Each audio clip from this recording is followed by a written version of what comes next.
Sepadan berarti yang kuat menanggung yang lemah. Sama-sama, 1, 2, 3. Contoh, hari ini yang suami mabuk, banting TV. Teori ini mengatakan suami sementara mengalami kelemahan. Istri yang tidak mabuk itu tugasnya adalah menanggung suami yang lemah. Karena ada kemungkinan hari ini suami yang mabuk, besok istri yang mabuk. Tuhan peluk aku sebentar saja, hangatkan jiwa yang mulai lemah. Bapak Ibu Saudara-saudara, Shalom. Selamat malam. Ada sukacita. Tema kita hari ini adalah keluarga Kristen di tengah tantangan zaman. Sama-sama, 1, 2, 3.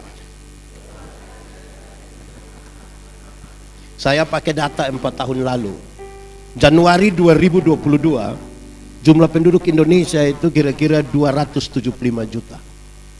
Dari 275 juta, ada 330 juta diantaranya terkoneksi secara mobile. Itu berarti ada 1 orang pegang handphone 2 atau 3. Di rumah ada yang begitu kok? Yang handphone 2 atau 3 itu. Dari 330 juta, ada 220 juta diantaranya aktif internet 1 hari kira-kira 8 jam. Dari 220 juta, ada 170 juta diantaranya aktif media sosial. YouTube, Facebook, TikTok, WhatsApp, dan lain-lain. Pertanyaannya, apa daya tarik dari media sosial? Sampai semua orang ingin masuk ke dunia itu. Segala umur. Mulai dari yang baru lahir sampai yang hampir meninggal. Masuk semua. Apa daya tarik? Daya tariknya ada 2. Yaitu keseruan. Seru-seru, oke semuanya begini. Semuanya tunjuk pendeta. Yang kedua, gaya hidup. Rupa-rupanya keseruan dan gaya hidup menarik banyak orang ke situ. Dan untuk keseruan dan gaya hidup itulah seringkali nilai-nilai kekristenan dipertaruhkan di situ. Apalagi sekarang sudah pakai yang FB Pro itu. Yang pagi-pagi orang tidak masak, hanya siaran langsung. Hai guys, waktunya menggoreng telur guys. Kira-kira begitu. Saudara-saudara, lalu kita baca teks yang saya kira ini teks kita hafal. Mujizat pertama yang Tuhan buat, air berubah menjadi anggur. Apa sesungguhnya yang terjadi dalam kisah ini dan hubungan dengan tema yang kita bahas malam hari. Saya ingin menyampaikan kepada kita yang pertama adalah sama-sama orang tahu bahwa untuk mendapatkan anggur yang baik, maka prosesnya itu cukup lama. Biasanya dari buah anggur itu mereka siapkan, mereka bekerja, mereka simpan kira-kira waktu fermentasi itu kira-kira 2 bulan. Baru dibiarkan disimpan di tempat yang berbulan-bulan, yang itu kemudian menghasilkan anggur yang baik. Itu yang dihadirkan pada pesta itu. Di mana anggur itu habis dan kemudian disajikan pesta itu. Yang baik itu, anggur yang baik itu. Saudara-saudara, hal ini menarik. Kenapa? Oleh karena sekalipun Tuhan Yesus bisa membuat mujizat air berubah menjadi anggur, tapi tidak serta-merta dia buat. Dia bilang, ambil air, taruhlah di tempayan. Ada bagian yang harus dikerjakan oleh manusia, oleh suami, oleh istri, oleh anak-anak, dan ada bagian yang Tuhan kerjakan. Saya ingin mengucapkan kalimat ini duluan. Bahagia itu diciptakan, bukan dicari. Sama-sama, 1, 2, 3. Bahagia. Kasih tahu kawan di sebelah, 1, 2, 3. Bahagia itu diciptakan, bukan dicari. Banyak orang cari bahagia di luar rumah. Apalagi sekarang ini kan Indonesia lagi ada 2-3 demam. Kira-kira 3 demam. Demam dalam tanda petik. Demam pertama itu demam kafe. Satu Indonesia nih, kafe satu Indonesia. Duduk berjam-jam di situ sampai lupa pulang ke rumah. Ada di Palangkaraya begitu. Kenapa tidak tinggal di kafe? Demam pertama. Itu demam serius. Saya kira itu hal harus disiasati dengan baik. Yang kedua, demam olahraga. Jogging itu. Semua orang seperti atlet. Dia punya mulai dari sepatu sampai pakaian itu seperti atlet. Yang atletik punya itu. Larinya 20%, foto-fotonya 80%. Ada juga di Palangkaraya itu. Hujan pun mereka olahraga itu. Saya tidak tahu ini cari sehat atau cari sakit itu. Dua demam, itu demam kedua. Demam yang ketiga itu demam Korea. Demam Korea Cina itu merasuk betul di Indonesia. Makanannya mesti harus seperti sandal, tampilannya, stylenya, gaya hidupnya mesti seperti itu. Dan banyak orang sementara sakit itu. Tantangan kita hari ini saudara dalam kaitan dengan teks ini, saya tidak mengulang kronologi teks ya. Saya mau ajak kita untuk kita melihat beberapa poin yang penting di situ. Ada proses di mana Tuhan mau kita kerjakan dan ada yang Dia kerjakan. Suami istri itu kalau mau bahagia ada bagian yang diciptakan, yang kita kerjakan. Saya membayangkan situasi pada pesta itu situasi yang sangat menegangkan, paling tidak oleh yang pemilik pesta itu. Bagaimana anggur habis? Itu akan membuat rusak nama keluarga. Tapi Yesus ingin membantu mereka dari apa yang mereka kerjakan. Saudara-saudara, hal itu serius. Kenapa? Semua rumah tangga bertengkar. Tidak ada satu rumah tangga pun yang tidak bertengkar. Semua rumah tangga bertengkar. Tetapi tidak harus. Dan saya kira tidak boleh berakhir dengan perceraian. Karena semua keluarga bertengkar. Tidak bisa saudara datang ke saya, Pak Pendeta ini tidak bisa. Ada satu keluarga datang bilang kepada saya, Pak Pendeta kami mau cerai. Kenapa? Tiap hari kami bertengkar, tiap hari kami berkelahi. Saya bilang tidak boleh cerai. Dorang bilang Pak Pendeta mau kami baku bunuh. Saya coba jelaskan tetap tidak bisa. Berulang kali saya coba karena sudah tidak bisa. Saya bilang oke, saya tanya, kamu nikah berapa lama ini? 10 tahun. Anak berapa? Anak 4 orang Pak Pendeta. Hah? Yang kamu bertengkar tiap hari ini anak bisa 4. Kalau kamu 2 baku sayang, itu 1 TPS kamu punya anak semua itu. Artinya mata kita tertuju kemana? Jangan sampai kita hanya melihat pada kelemahan, lantas kita menyalahkan diri kita menyalahkan orang lain, kita menyalahkan seolah-olah Tuhan tidak ada di tengah-tengah rumah tangga kita, padahal kita tidak mengerjakan sesuatu. Itu satu proses. Butuh proses. Proses yang kita kerjakan dan bagian yang Tuhan kerjakan. Rumah tangga itu kerjasama antara satu orang laki-laki, satu orang perempuan bersama-sama dengan Tuhan. Rumah tangga itu kerjasama. Kalau kita kasih putus ini kerjasama, rusak. Rumah tangga itu kerjasama.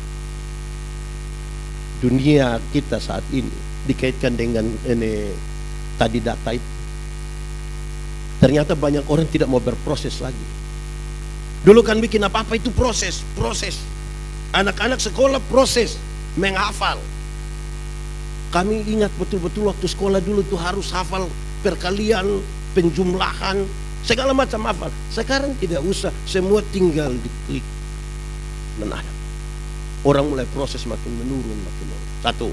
Kedua, anggur. Anggur itu lambang dari sukacita, lambang dari kebahagiaan. Anggur itu menjadi menarik, bukan sekedar untuk proses, tapi dalam kisah, dalam pembacaan di Yohanes pasal 2 mengarahkan kita untuk kita paham dari kebiasaan mereka air untuk membasuh. Biasa orang pergi ke pesta itu kan nanti dibasuh kaki tangannya untuk masuk supaya bersih. Yesus bawa mereka pada sebuah pemikiran yang baru tentang anggur, yaitu untuk pemulihan.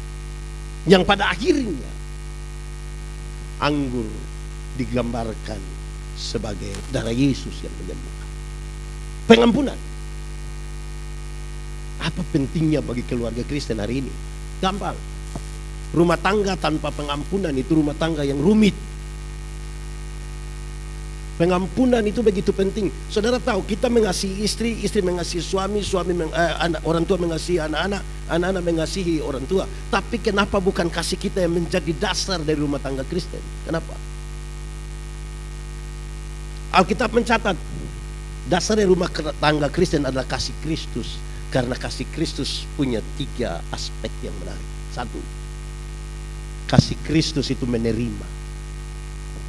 Bahkan menerima apa adanya, itu kasih Kristus. Kedua, kasih itu berkorban. Kasih Kristus itu berkorban. Bahkan dia berkorban sampai mati untuk pemulihan. Saudara-saudara, kalau kita beda pendapat, kalau kita bertengkar di rumah, kalau tidak ada yang mau berkorban, masing-masing mempertahankan diri. Saudara pernah atau tidak mengalami suami istri bertengkar dan masing-masing diam? Itu menjengkelkan. Kecuali kita berkorban. Berani merendahkan diri sedikit untuk kita yang mulai. Istri-istri seringkali bikin kopi tapi tidak piantar. Dia WA saja. Kopi sudah ada. Suami jawab, iya sudah di-download. Ketiga, kaitan dengan pemulihan. Kasih Kristus itu mengampuni. Kasih Kristus itu mengampuni. Itu yang kemudian menjadi dasar dari sebuah rumah tangga Kristen. Seberapa pentingnya itu? Karena tidak ada satu orang pun dalam rumah yang dia punya tugas hanya menyenangkan orang lain. Semakin banyak orang menuntut dalam rumah, semakin banyak hati yang merasa terluka dan dia tidak dimengerti. Butuh pengampunan. Nah, mari kita lihat ini secara umum dalam kaitan dengan lalu apa yang harus kita buat sekarang. Saudara-saudara, waktu Tuhan menciptakan manusia, laki-laki dan perempuan, ada pernyataan yang menarik. Waktu Tuhan menciptakan babi, dia bilang baik. Waktu cipta sapi, dia bilang baik. Waktu cipta ayam, dia bilang baik. Waktu cipta semua, dia bilang baik. Tapi ketika melihat laki-laki itu sendiri, Tuhan bilang tidak baik. Cipta semua, dia bilang baik. Tapi melihat laki-laki itu sendiri, dia bilang tidak baik. Apa maksudnya? Ternyata manusia itu tidak cocok dengan babi. Manusia tidak cocok dengan ayam. Manusia hanya cocok dengan... Jadi kalau ada manusia meninggalkan manusia hanya untuk urus babi, saya rasa ada yang masalah dalam hidupnya itu. Hai, saudara. Handphone itu berhasil mendekatkan yang jauh dan menjauhkan yang dekat, toh? Amin toh? Kita pegang handphone, duduk dekat suami, duduk dekat istri, dekat anak-anak, dekat orang tua, tidak saling bicara. Masing-masing sibuk dengan handphone sendiri. Anak-anak game ini sampai orang tua harus marah dulu baru dia kasih mati handphone. Ada orang tua juga dia pemain itu. Termasuk judol.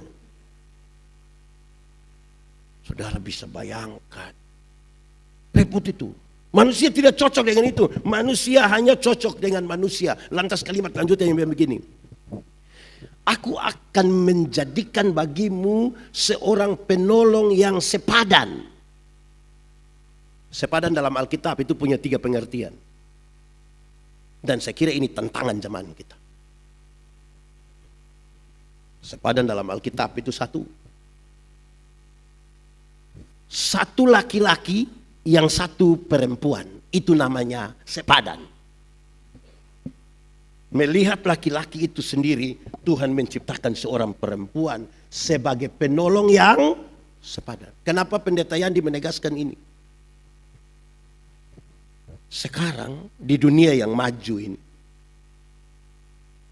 ada laki-laki yang badan bagus-bagus ini, gym tiap hari mantap, dia punya pacar laki-laki.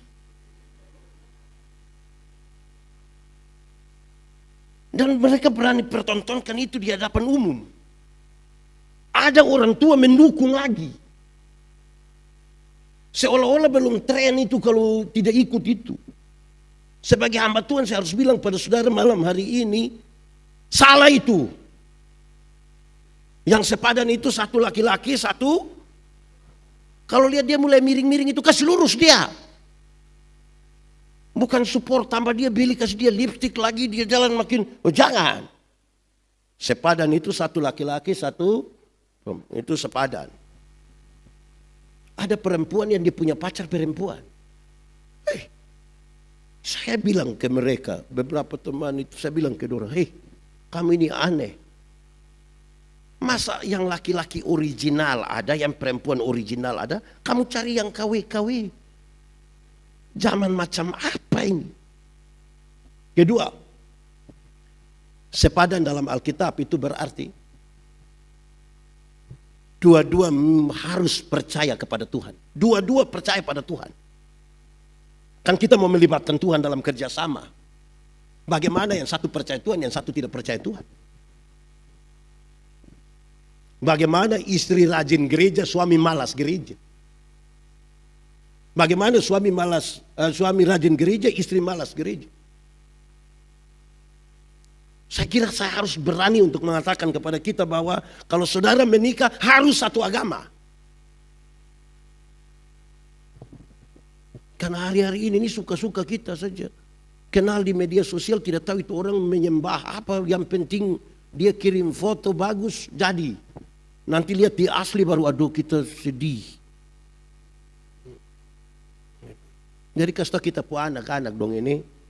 Kamu punya pertemanan di media sosial itu ada luas sekali, kenal banyak orang. Tapi tanya dia, kau percaya Yesus kau tidak? Kalau tidak, tidak usah. Itu tantangan kita di zaman ini. Tantangan yang serius. Kenapa? Karena saudara bayangkan kalau kita dalam satu rumah kita beda keyakinan. Hanya dua kemungkinan. Pertama, kompromi. Kompromi berarti tidak akan dalam memahami. Sudahlah yang penting kita jangan bertengkar, kita baik-baik saja toh, sudah. Dorong pun ibadah kita ikut, kita pun juga ikut. Mau dalam bagaimana? Kalau tidak kompromi yang kedua, pasti hanya membanding. Kalau hanya membanding kapan bertumbuh? Sudah dua. Pertama tadi sepadan berarti satu laki-laki, satu perempuan. Itu sepadan. Karena Tuhan menjadikan untuk Adam itu Hawa. Titik. Kedua, sepadan berarti dua-dua percaya Tuhan. Itu sepadan. Ketiga, sepadan berarti yang kuat menanggung yang lemah. Sama-sama, 1, 2, 3. Contoh, hari ini yang suami mabuk, banting TV. Teori ini mengatakan suami sementara mengalami kelemahan. Istri yang tidak mabuk itu, tugasnya adalah menanggung suami yang lemah. Karena ada kemungkinan hari ini suami yang mabuk.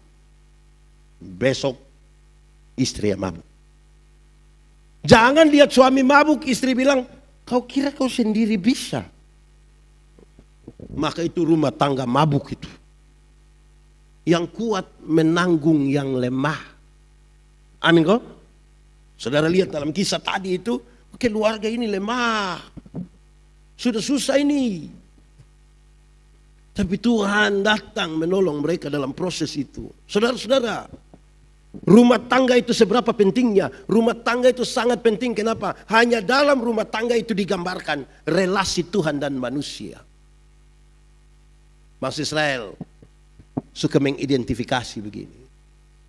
Hubungan manusia dengan Tuhan itu seperti hubungan mempelai laki-laki dan perempuan.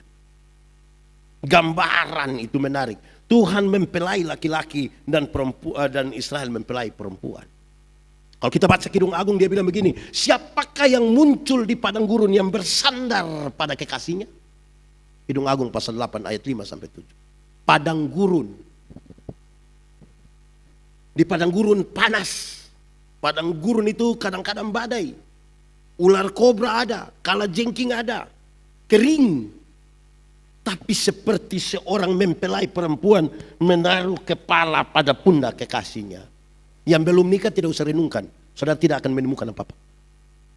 Coba yang sudah menikah, bayangkan pertama kali saudara yang ibu-ibu taruh kepala di pundak kekasih. Rasa apa coba? Saudara rasa nyaman. Rasa berarti. Rasa penting. Padahal di padang gurun. Di padang gurun itu bangsa Israel merenungkan kembali. 40 tahun dalam perjalanan itu. Waktu lapar Tuhan kasih makan. Waktu haus Tuhan kasih minum. Siang Tuhan jadi tiang awan. Malam Tuhan jadi tiang api. Alkitab mencatat lebih. Mereka tidak mengganti pakaian. Tidak ganti pakaian 40 tahun. Kita pun 3 hari kalau tidak ganti. Berat itu. Kasut mereka itu tidak rusak. Dalam perjalanan di padang itu. Penyertaan Tuhan yang luar biasa. Seperti mempelai perempuan menaruh kepala pada pundak kekasih. Ini gambaran yang luar biasa. Dia lanjut di situ. Taruhlah aku seperti meterai pada hatimu, seperti meterai pada lenganmu. Karena cinta kuat seperti maut. Meterai itu tanda sah. Taruh aku seperti meterai pada lengan. Lengan itu lambang kerja. Kalau engkau bekerja, libatkan aku di situ. Hati itu lambang pada kedalaman pengambilan keputusan. Taruhlah aku di situ. Kekuatan cinta begitu. Dia lanjut lagi. Air yang banyak tidak dapat memadamkan cinta. Sungai-sungai tidak dapat menghanyutkannya. Sekalipun orang menjual segala harta benda rumahnya untuk cinta, dia akan cinta tidak boleh diukur dengan materi. Pada waktu cinta itu ukurannya materi, kita telah gagal membangun relasi. Materi itu ada 2. Satu itu kekayaan. Jangan ukur itu. Kau suka dia apa? Dia punya hati. Hati saja. Maksudnya harta dan titit. Yang kedua, materi itu juga berarti penampilan fisik. Karena kemolekan, kecantikan, kegantengan adalah kesia-sia. Jangan itu jadi ukuran. Kalau itu yang jadi ukuran, kita salah membangun. Apa pentingnya, saudara? Dengar ini.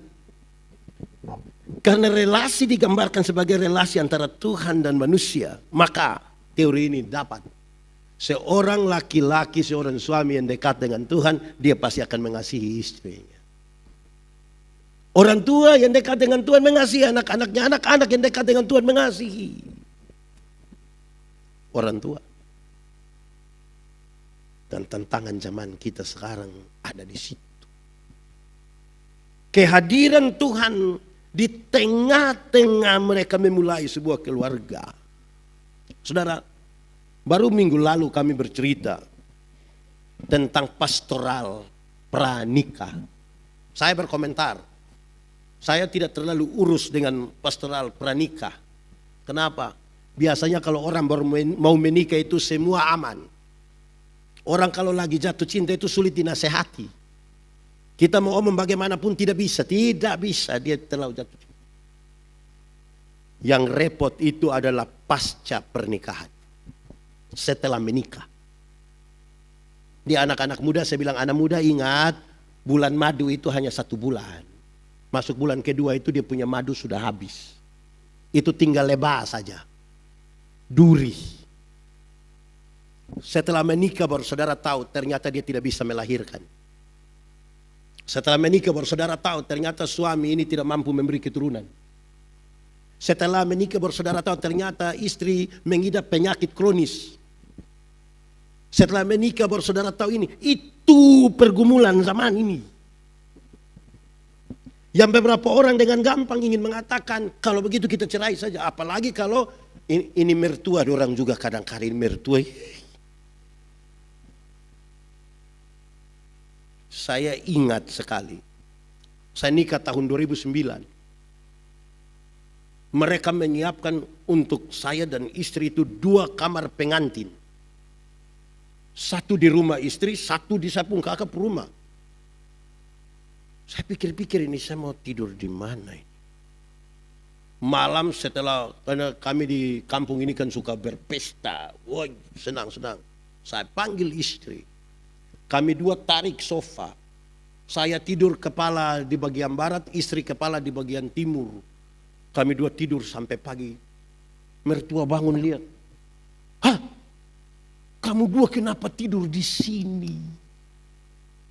Kamu sudah ada tempat tidur di kamar itu. Kamu 2 tidur saja di dalam. Saya bilang, saya tidak mau. Kenapa kau tidak mau? Saya tidak mau. Kenapa? Bapak, kalau kami 2 tidur di dalam ini biar kami 2 tidak bikin apa-apa. Kami 2 keluar itu pasti keluarga semua akan bilang, muka merah-merah. Kami tidak bikin apa-apa. Kami pulang melayani di kampung, datang ke Kupang, ketemu orang tua bilang begini, belum juga. Kami pindah tempat, istri saya juga pendeta, kami pindah tempat pelayanan. Karena kami pindah tempat pelayanan yang baru, kami 2 sepakat, jangan dulu hamil. Karena ini tempat baru, kita baru apa, biar tunda dulu sedikit. Kami 2 sepakat tunda. Tapi orang tua, teman, hande, taulan semua belum juga. Belum kah? Aduh belum. Menjengkelkan. Saya bilang kepada mertua, Bapak, terima kasih karena sudah urus kami sampai kami menikah.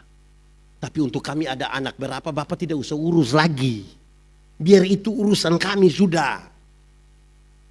Ini kadang-kadang orang tua ini dia yang aduh, kami sudah ada anak, lihat tanya, hanya laki-laki. Kalau perempuan dia bilang, belum pas ini, belum pas. Anak hanya 1 protes lagi, masa hanya 1? Anak 2 marah lagi dia. Dulu papa mama banyak-banyak enggak apa-apa. Sudah Bapak ganti kita saja. Jadi orang tua tolong tahan diri demi kebahagiaan anak-anak itu. Tidak usah terlalu bertanya lah. Secukupnya, kan kita melahirkan orang-orang yang besar yang mereka sudah urus nikah mereka. Nah, itu serius. Nah, saudara-saudara, mari kita lanjut. Terus untuk menciptakan penolong yang sepadan itu, saudara-saudara, diambil dari tulang rusuk.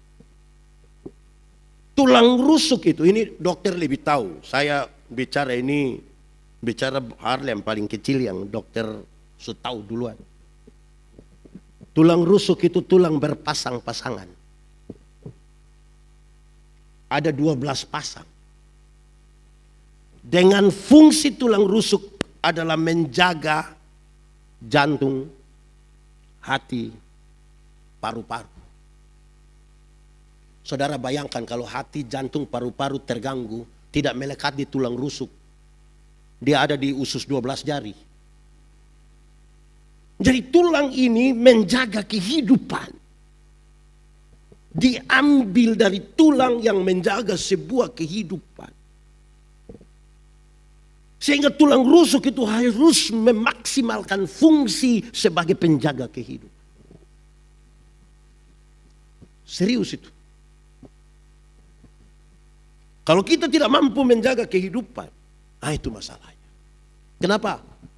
Saya pakai contoh-contoh kita. Di kota-kota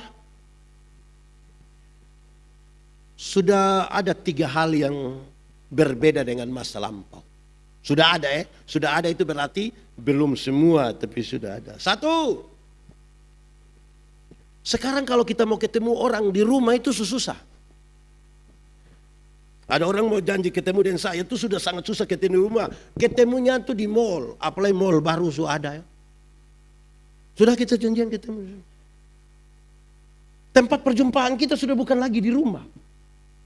Di luar rumah. Di kota dia mulai berubah begitu. Dan orang anggap itu biasa saja. Kedua, perjumpaan suami dan istri mulai berkurang. Di kota-kota itu saudara hampir pasti. Saya tidak ada penelitian khusus tapi membayangkan kira-kira 50% atau lebih suami yang bekerja, istri yang bekerja atau sebaliknya. Ada yang kerja, ada yang tidak kerja. Belum pasti akan makan siang bersama. Paling kita istirahat sedikit, masing-masing sudah termakan di mana. Mulai rasa itu toh, kebersamaan kita makin jauh. Yang ketiga, tingkat egoisme kita makin tinggi di zaman ini. Itu bahkan sampai dalam gereja pun terasa. Kita bisa duduk baku dekat begini tapi orang tidak kenal siapa yang duduk di sebelah. Tapi kita mengaku satu tubuh di dalam Kristus bagi kemuliaan nama Tuhan. Masing-masing urus diri sendiri. Saya bayangkan kalau kita masing-masing urus diri sendiri tanpa memikirkan orang lain, bagaimana kita bisa menjaga sebuah kehidupan? Bagaimana bisa menjaga sebuah kehidupan? Itu tantangan zaman ini. Saudara, renungkanlah baik-baik. Lalu apa yang tidak boleh hilang di zaman ini? Kan tantangan zaman ini harus kita lewati. Yang tidak boleh hilang di zaman ini satu, iman. Sama-sama, 1, 2, 3. Perkembangan ilmu pengetahuan sangat tinggi, sangat luar biasa. Kita belum siap untuk satu perubahan, perubahan berikutnya sudah datang. Tapi iman tidak boleh ditinggalkan. Baik penyangkalan maupun ketidakpercayaan. Tidak boleh. Banyak orang menyangkal Tuhan di zaman ini. Dan banyak orang tidak percaya pada Tuhan karena tidak logis. Satu hari kami diskusi tentang ini robot. Ada satu ahli bilang begini, pendeta, satu hari pendeta tidak dibutuhkan lagi di gereja. Saya bilang kenapa? Karena robot bisa melakukan apa yang dikerjakan oleh pendeta. Robot bisa berkhotbah, dia khotbah lebih baik dari pendeta. Pendeta khotbah bikin mengantuk. Robot khotbah mantap. Robot bisa menumpangkan tangan. Robot bisa ini, robot bisa ini, robot bisa ini, robot bisa ini. Saya bilang Anda salah besar. Kenapa salah besar pendeta? Dengar. Robot bisa berkhotbah dalam sebuah acara pernikahan. Robot bisa berdoa bagi pasangan yang menikah. Robot bisa menumpangkan tangan bagi pasangan yang menikah. Tapi robot melakukan itu tanpa iman. Pendeta melakukan itu dengan sebuah akta iman. Beda. Yang tidak boleh hilang di zaman ini adalah iman. Iman.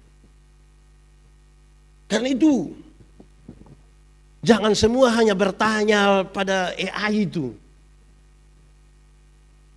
Jangan semua hanya bertanya pada robot. Apalagi semua robot itu tidak ada robot nama laki-laki. Robot nama perempuan semua. Kami macam stres kami ini. Dia bagus, dia bisa mengerjakan semua. Hasilnya mantap. Tapi dia tidak pakai iman. Saudara waktu datang ke rumah Tuhan di sini bertelut bilang, bertelutlah sekarang untuk menerima berkat. Itu pernyataan iman. Itu pernyataan iman.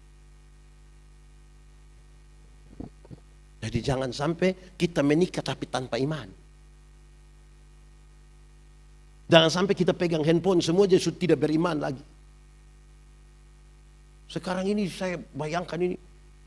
Orang ada banyak tipu pakai sapu suara, pakai sapu muka ini. Baru ada orang tua satu telepon saya, Pak Pendeta. Katanya ada bantuan untuk gereja-gereja di Indonesia. Sudah mengetahui Pak Pendeta. Ada 6 tipe bantuan. Jadi saya kirim duluan 500 katanya. Itu Bapak pun kesalahan di situ sudah itu.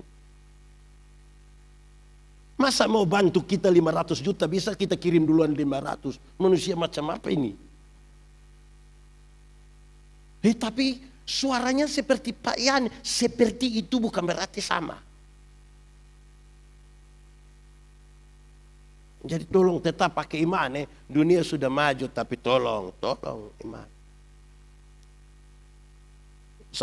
Saudara, hari Minggu itu banyak sekarang jemaat Kristen ini dan beberapa gereja itu setelah COVID mereka tidak lagi mau bikin YouTube.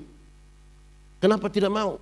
Bapak banyak yang sudah tidak mau datang gereja Bapak karena orang di rumah saja sudah bisa nonton. Bahkan di YouTube itu kan banyak sekali kita mau pendeta ini suka-suka kita. Saya bilang, tidak datang karena bergereja itu aktivitas bersama yang dia pun nama mengikuti ibadah bukan menonton ibadah. Banyak yang menonton ibadah sambil makan kacang. Terus habis dia foto baru dia bilang selesai ibadah minggu. Ibadah itu kita ikuti bukan menonton. Bukan menonton. Jadi yang tidak boleh hilang di zaman modern ini iman. Iman pada titik tertentu tidak logis. Bayangkan kok suruh taruh air tiba-tiba menjadi anggur ini. Saudara boleh pintar sepintar-pintarnya. Tapi jangan sampai saudara mengabaikan iman. Dah. Iman tidak boleh hilang. Supaya saudara masih percaya bahwa Tuhan ada dan mujizat itu nyata. Kadang-kadang di dunia saat ini ada dua ekstrim. Ada orang yang ekstrim sekali, tidak percaya pada semua yang tidak logis. Dia berhala kepada yang logis, memberhalakan. Ada yang dia tidak pikir logis, semua dia beriman saja. Karena dia beriman bahwa jodoh itu Tuhan yang atur, maka semua manusia laki-laki yang datang di dia bilang, non, bolehkah engkau menjadi mama dari anak-anak kita? Dia bilang, maaf, semua Tuhan sudah atur. Lalu kapan dia nikah? Tidak boleh dua-dua ekstrim. Jadi yang tidak boleh hilang itu satu, iman. Karena iman itu yang membawa kita datang kepada Tuhan. Amin. Kedua, yang tidak boleh hilang itu adalah kasih. Sama-sama, 1, 2, 3. Kasih tidak boleh hilang. Tidak boleh ada satu orang pun yang oleh karena hal tertentu membuat kita kehilangan. Kasih ialah kebaikan, tidak terpatahkan oleh apapun dan tidak akan pernah berubah menjadi kebencian. Rumah tangga yang punya masalah oleh karena kehabisan anggur, jangan sampai kamu kehabisan kasih. Biar anggur saja yang habis. Jangan kasih ikut habis. Tidak boleh karena beras habis, lantas istri ini jadi bengkak. Tidak boleh. Woi, sekarang ini apa-apa semua tuh viral. Semua viral. Saya pernah bilang di sini nih, jalan dari sini ke satu tempat ada kecelakaan, orang tidak tolong. Kasih sewilan, dia siaran langsung. Hai guys, ada yang celaka guys. Pakai motor metik guys. Dia siaran langsung, habis guys sudah meninggal di situ. Kasih. Ketiga, yang tidak boleh hilang adalah penghormatan. Sama-sama, 1, 2, 3. Anak-anak sekarang ini mantap. Dorang ikut perkembangan zaman bagus. Tapi saudara kalau datang di rumah Tuhan, saudara kalau berhadapan dengan orang tua, jaga penghormatan. Ini bagus ini, jaga-jaga. Pakai pakaian sopan-sopan bagus. Bicara dengan orang tua tidak usah pakai headset mengalir ikut sini dia pun itu apa itu kabel-kabel itu tidak usah. Sama kayak baru lari dari rumah sakit melekat ini selang-selang infus di sini. Tolong jaga penghormatan. Sesalah apapun suami, istri jaga kehormatan suami. Tidak usah muat di media sosial. Woi, kalau baca di media sosial baru komen-komennya itu netizen Indonesia, siapa mau lawan. Suami yang macam begini ikat batu di leher buan di laut, bayangkan tuh. Masukan macam apa ini? Tolong jaga kehormatan. Jangan untuk kepentingan FYP itu kita kehilangan kehormatan. Jaga kehormatan. Anak-anak jaga kehormatan orang tua jaga kehormatan anak-anak. Orang tua kalau ternyata nanti mati, tidak mampu meninggalkan rumah, sertifikat tanah, uang di rekening yang banyak. Kalau sudah tidak mampu wariskan itu, tolong wariskan nama baik. Nama baik lebihlah berharga. Ya toh, tolong wariskan nama baik. Supaya kalau orang tanya, kau punya bapak siapa? Saya punya bapak Yandi. Mantap kau punya bapak. Mantap. Bayangkan kalau orang tanya, kau punya bapak siapa? Saya punya bapak Yandi. Aduh.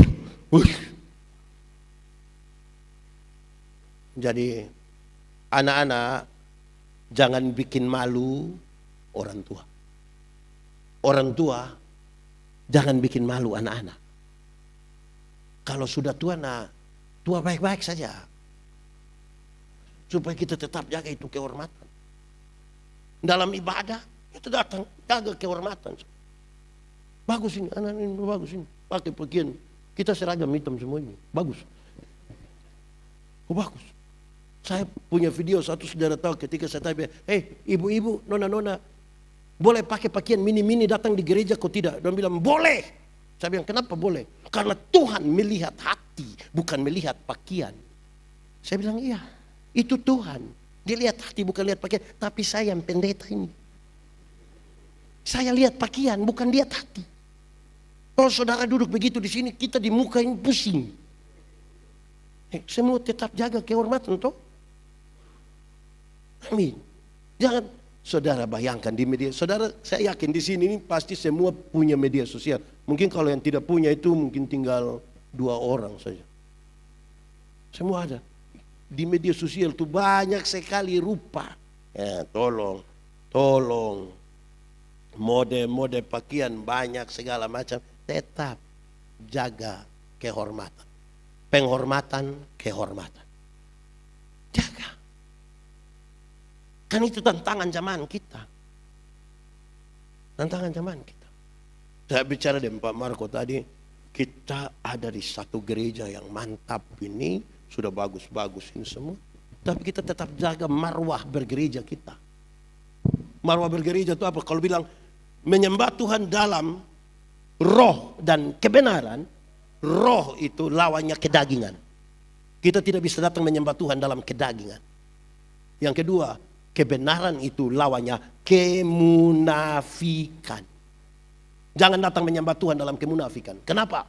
Karena ada 2 jembatan yang sangat sulit dibangun di zaman yang maju ini. Ada 2 jembatan sangat sulit dibangun. Satu, sangat sulit kita membangun jembatan yang menghubungkan hari Minggu dan hari Senin. Sangat susah. Hari Minggu itu kita seperti kudus sekali. Seperti baru jatuh dari itu Minggu. Senin gila. Gila sampai Sabtu. Terus Minggu dia sembuh karena mau kudus lagi. Susah itu jembatan.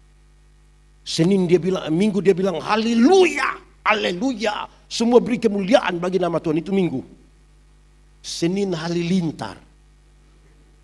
Merampa dia apa itu? Apa itu di Vietnam itu? Itu jembatan pertama menghubungkan antara hari Minggu dan hari. Jembatan kedua, jembatan yang sulit dibangun di zaman ini adalah jembatan yang menghubungkan antara yang ini. Susah itu jembatan. Susah itu jembatan. Kenapa? Ada orang kalau dia berusaha, dia melakukan yang tidak benar, kita kasih tahu dengan Pak, ini kita masih di dunia Pak. Di dunia tidak bisa Pak. Susah ya bang. Ini hanya soal persoalan iman yang kita mau menegaskan sesuatu. Tidak akan ada yang selesai dengan Tuhan. Karena ini sebuah pergumulan yang terus menerus. Nah, saudara-saudara, di akhir dari khotbah ini, saya hanya mau mengajak kita. Tidak ada masalah yang tidak bisa diselesaikan di dalam nama Tuhan. Paling tidak dalam konteks anggur yang habis itu. Tetapi Tuhan mau kita kerjasama.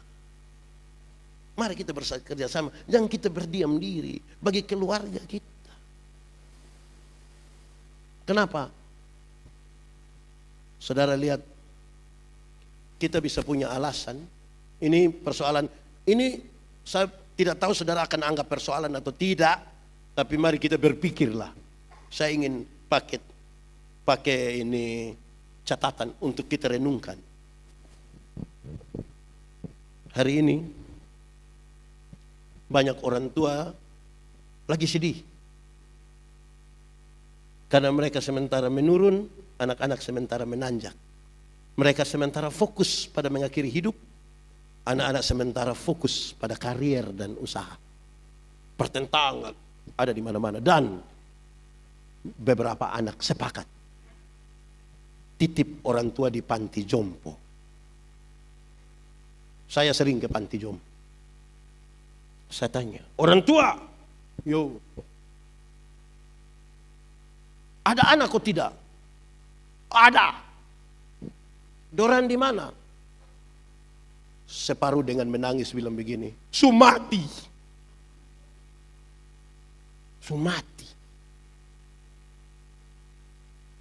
Orang tua bisa penuh waktu urus dia punya anak sampai menikahkan anak-anak mereka. Tapi ada anak-anak yang ketika dia urus dia punya mama 2 hari, dia rasa dia sudah terlalu terbebani. Dia rasa terlalu berat. Bahkan dia bisa protes. Papa dan mama ini macam tidak ada anak saja, macam saya sendiri. Pikirkanlah. Pikir. Saya fokus di orang tua. Kadang-kadang kita rasa kita sudah perhatikan orang tua, tapi orang tua rasa kita belum pikirkan. Kenapa? Orang tua lanjut usia itu punya beberapa tipe. Tipe pertama itu ada orang tua yang apatis. Orang tua apatis itu rata-rata mereka sudah di kursi roda, sudah tidur di tempat tidur karena sakit. Orang tua seperti ini dia rasa dia punya hidup terlalu membebani orang lain. Orang tua seperti ini nih kalau dia dengar ada kematian di sebelah, dia suka bertanya, dia mati, kapan saya mati? Orang tua yang seperti ini, dia tidak membutuhkan kiriman uang 10 juta per bulan dan beras 20 kilo. Dia butuh untuk kita pergi memeluk dia dan buat dia menjadi semangat.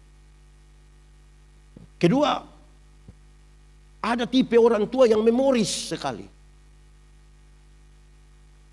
Kami dulu.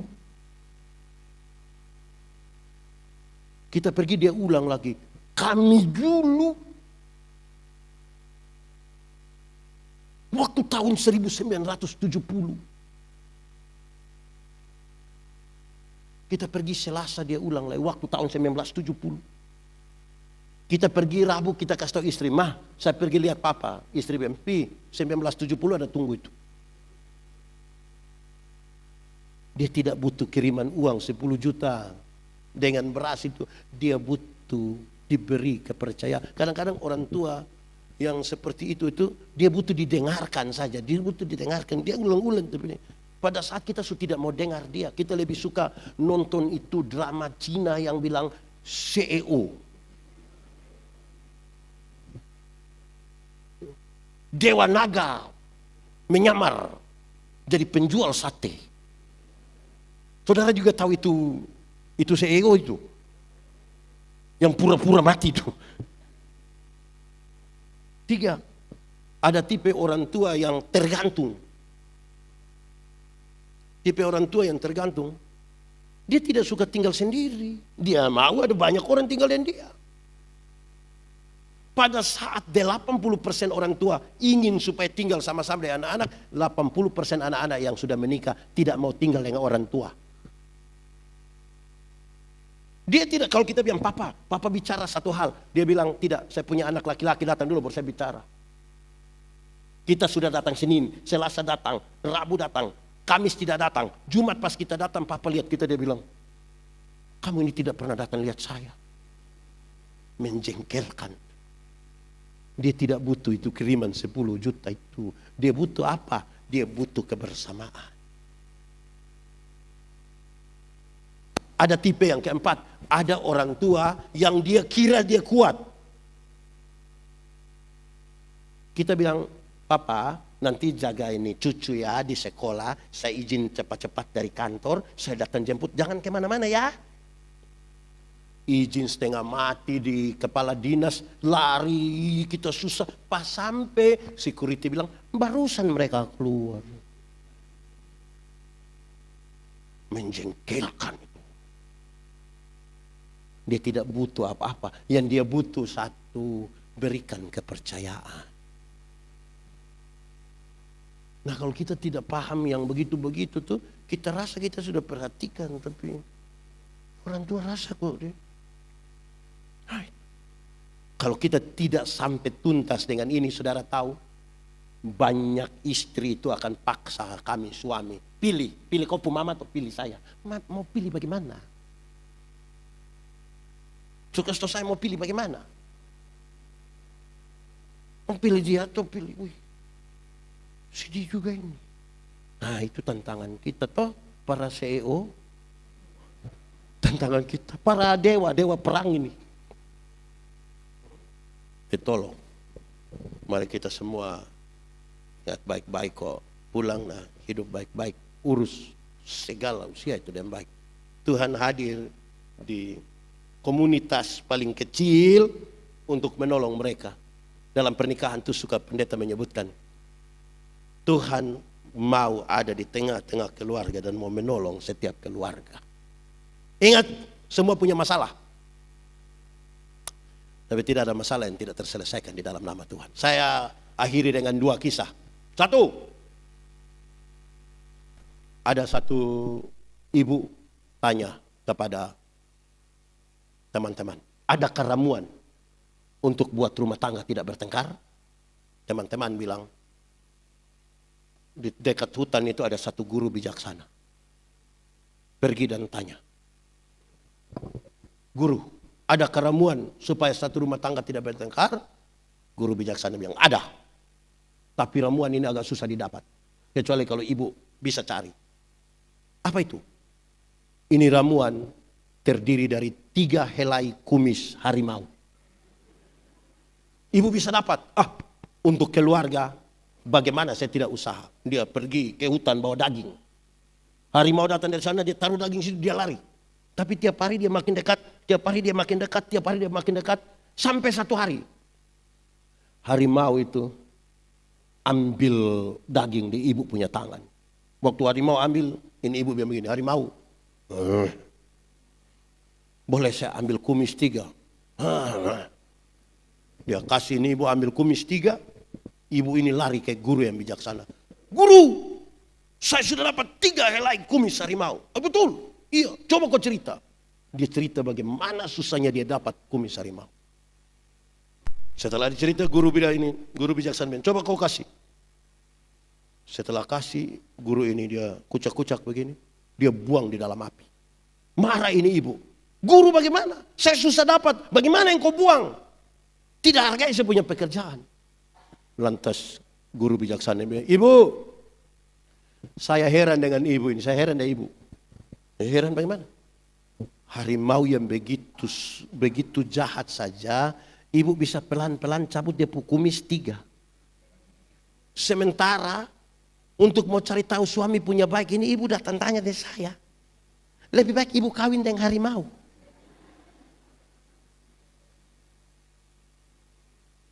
Jelas Ya kita yang paling tahu kita pu suami, tidak boleh orang lain lebih tahu dari kita. Kita yang harus paling tahu kita pu suami. Begitupun sebaliknya. Kedua, terakhir. Ada 2 kakak kepala keluarga, dorang tidak ada anak. Dorang datang ke saya, dorang bilang, Pak Pendeta, berdoa dulu. Berdoa apa? Berdoa biar kami bisa dapat anak. Saya bilang, kamu buat apa saja? Kamu buat apa? Bapak, kami sudah ambil itu anak itu. Jadi anak angkat. Sudah lama. Sudah 12 tahun Bapak. Kalau dia punya orang tua datang ambil, kamu mau ke tidak? Woi Bapak, kami sayang dia. Pasti kami sedih. Oke, baik. Kita mau berdoa. Tapi saya mau tanya, sebelum berdoa saya mau tanya. Kamu mau mujizat besar atau mujizat kecil? Orang bilang kalau bisa mujizat besar Pak Pendeta. Saya bilang, oh kalau mujizat besar itu sudah terjadi. Pendeta punya maksud apa? Saya bilang begini. Mencintai anak sendiri itu gampang. Tapi mencintai orang lain punya anak seperti anak sendiri itu mujizat. Istri-istri bilang begini, betul. Mencintai anak sendiri itu gampang, mencintai orang lain punya anak seperti anak sendiri itu mujizat. Pak Pendeta, kami sekarang mengerti Tuhan punya maksud, kami perhatikan ini, biar kami tidak ada anak, tidak apa-apa. Tapi suami-suami bilang begini, betul mencintai anak sendiri itu gampang. Tapi mencintai orang punya anak seperti anak sendiri itu mujizat. Berarti mencintai istri sendiri itu gampang. Saudara tahu dia punya kelanjutan? Orang bilang, tapi kalau mencintai orang lain punya istri seperti istri sendiri itu mujizat. Stop. Itu mulai salah itu. Tuhan memberkati kita. Mari kita tunduk kepala di hadapan Tuhan. Firman Tuhan berkata, kalau kamu dengar suaranya, jangan keraskan hatimu. Minta Roh Kudus lembutkan hati yang keras. Mungkin saudara punya kepahitan dalam rumah. Terhadap masa lalu istri, masa lalu suami. Anak-anak mungkin tahu sesuatu yang buruk dari orang tua. Ada orang tua yang sudah tidak bisa lagi bicara pada anak-anaknya. Seperti ada duri dalam daging di tengah-tengah keluarga. Bicaralah pada Tuhan dengan jujur. Manusia kita tipu, tapi Tuhan tidak bisa kita tipu. Dia lihat sampai ke kedalaman jiwa kita dan dia sungguh tahu siapa kita. Katakanlah. Kadang-kadang ada orang tua secara diam-diam berdoa dan menangis untuk anak-anak. Ada istri yang menangis untuk suami, ada suami yang menangis untuk istri. Nyatakanlah pada Tuhan, Tuhan mampu menolong. Bapa di surga, terima kasih. Kami belajar dari mujizat pertamamu di tengah-tengah keluarga. Yang kami percaya bahwa setiap keluarga punya masalah, tapi tidak ada masalah yang tidak terselesaikan di dalam nama Tuhan. Tolonglah kami di tengah-tengah zaman ini supaya kami tidak kehilangan kasih, penghormatan, iman. Tolonglah supaya kasih Kristus terus menjadi landasan dalam perjalanan hidup keluarga dan rumah tangga kami. Kami rindu firman-Mu bertumbuh dan berbuah dalam hidup kami. Kami rindu firman-Mu jadi pelita bagi kaki kami, sekaligus terang bagi jalan kami. Terima kasih banyak Tuhan. Terpujilah nama-Mu. Di dalam nama Yesus kami berdoa. Amin.